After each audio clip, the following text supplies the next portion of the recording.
मुगल सल्तनत के आखिरी समय में जो शक्तियां उभरी जिन्होंने ब्रजमंडल के इतिहास में महत्वपूर्ण भूमिका निभाई, उन जाट सरदारों के नाम इतिहास में बहुत मशहूर हैं। जाटों का इतिहास पुराना है। जाट मुख्यतः खेती करने वाली जाति है, लेकिन औरंगजेब के अत्याचारों और निरंकुश प्रवृत्ति ने उन्हें एक बड़ी सैन्य शक्ति का रूप दे दिया। मुगलिय सल्तनत के अंत से अंग्रेजों के शासन तक ब्रजमंडल में जाटों का प्रभुत्व रहा। इन्होंने ब्रज के राजनीतिक और सामाजिक जीवन को बहुत प्रभावित किया। यह समय ब्रज के इतिहास में जाट काल के नाम से जाना जाता है। इस काल का विशेष महत्व है। जाट एक जाति है, हालांकि इसने बहुत तीव्रता से विकास किया है। जाट एक ऐसी जाति है जिसके लोग इस देश में राजा भी बने हैं और अपनी खुद की सभ्यता भी खड़ी करी। गांव में पंचायत सिस्टम इन्हीं की देन मानी जाती है। जाटों में बड़े स्तर पर पलायन भी हुए तो ये लोग जंगलों से नगरों की ओर भी बढ़े। जाट प्राकृतिक पूजक होते हैं और सनातन धर्म को मानते हैं। पौराणिक मान्यता के अनुसार शिव की जटाओं से जाट की उत्पत्ति मानी जाती है। इसका सिद्धांत देव संहिता में विस्तार से बताया गया है। देव संहिता की इस कहानी में कहा गया है कि शिव के ससुर राजा दक्ष ने हरिद्वार के पास कनखल में यज्ञ किया था। सभी देवताओं को तो यज्ञ में बुलाया, पर ना तो महादेवी जी को ही बुलाया और ना ही अपनी पुत्री सती को आमंत्रित किया।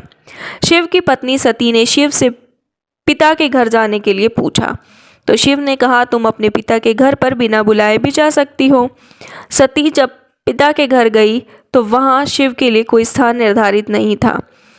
ना उनके पति का भाग ही निकाला गया था और ना ही उनका सत्कार किया गया। उल्टे शिव जी का अपमान हुआ और बुरा भला कहा गया। अपने पति का अपमान देखकर पिता तथा ब्रह्मा और विष्णु की योजना को ध्वस्त करने के उद्देश्य से उसने यज्ञ कुंड में छलांग लगाकर प्राण त्याग दिए। इससे क्रुद्ध शिव ने अपनी जटा से वीरभद्र नामक गढ़ को उत्पन्न किया। वीरभद्र ने जाकर यज्ञ को भंग कर दिया और आगंतुक राजाओं का मान मर्दन किया। ब्रह्मा और विष्णु को यज्ञ से जाना पड़ा। वीरभद्र ने दक्ष का सिर काट दिया। ब्रह्मा और विष्णु शिव को मनाने उनके पास गए और उन्होंने शिव से कहा कि आप भी हमारे बराबर हैं। इस समझौते के बाद शिव और उसके गढ़ जाटों को बराबर का दर्जा मिला। शिव ने दक्ष का सिर जोड़ दिया। कहते हैं कि दक्ष को बकरे का सिर जोड़ा गया था। यह भी धारणा है कि ब्राह्मण इसी अपमान के कारण जाटों का इतिहास नहीं बताते या फिर इतिहास को तोड़ मरोड़ कर लिखते हैं।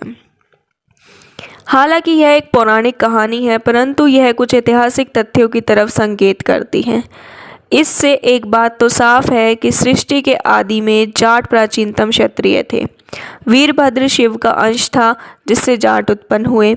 उस समय जाट गणों के रूप में संगठित थे। जिसने भी शिव जैसे कार्य कर उनका स्तर प्राप्त किया उसे शिव कहा गया। शिव के चित्र का अवलोकन करें तो देखते हैं कि इनके सिर पर जटाजूट और चंद्रमा है और गले में नाग है। इनकी ऐतिहासिक विवेचना यह हो सकती है कि शिव ने चंद्रवंशी जाटों और नागवंशी क्षत्रिय को संगठित किया। इन क्षत्रिय वर्गों की शक्तियां शिव में समाहित हो गई। लिंग पुराण में शिव के 1000 नाम दिए गए हैं। उनका हर नाम किसी क्षत्रिय वर्ग का प्रतीक है। अनेक जाट गोत्र इनमें से निकले हैं। राम स्वरूप जून ने अपनी जाट इतिहास की पुस्तक और वीरभद्र की वंशावली दी है, जिसके अनुसार पुरु की वंशावली में संयति के पुत्र वीरभद्र के वंशज पौनभद्र से पूनिया, कलहण से कलहण, दहीभद्र से दहिया, जखभद्र से जाखड़, ब्रह्मभद्र से बमरोलिया आदि जाट गोत्रों की शाखाएं चली। आर्यों में क्षत्रिय जो चंद्रमा की पूजा करते थे तथा संवत के चलन में काल गणना चंद्रमा की गति के आधार पर करते थे, वे चंद्रवंशी कहलाए। भागवत पुराण के अनुसार ब्रह्मा के नाम पर भी पुत्र थे, जिनके पुत्र सोम थे। सोम के पुत्र बुध थे। मनु पुत्री इला का विवाह बुध के साथ हुआ। इन दोनों से चंद्रवंश का चलन होना बताया गया है।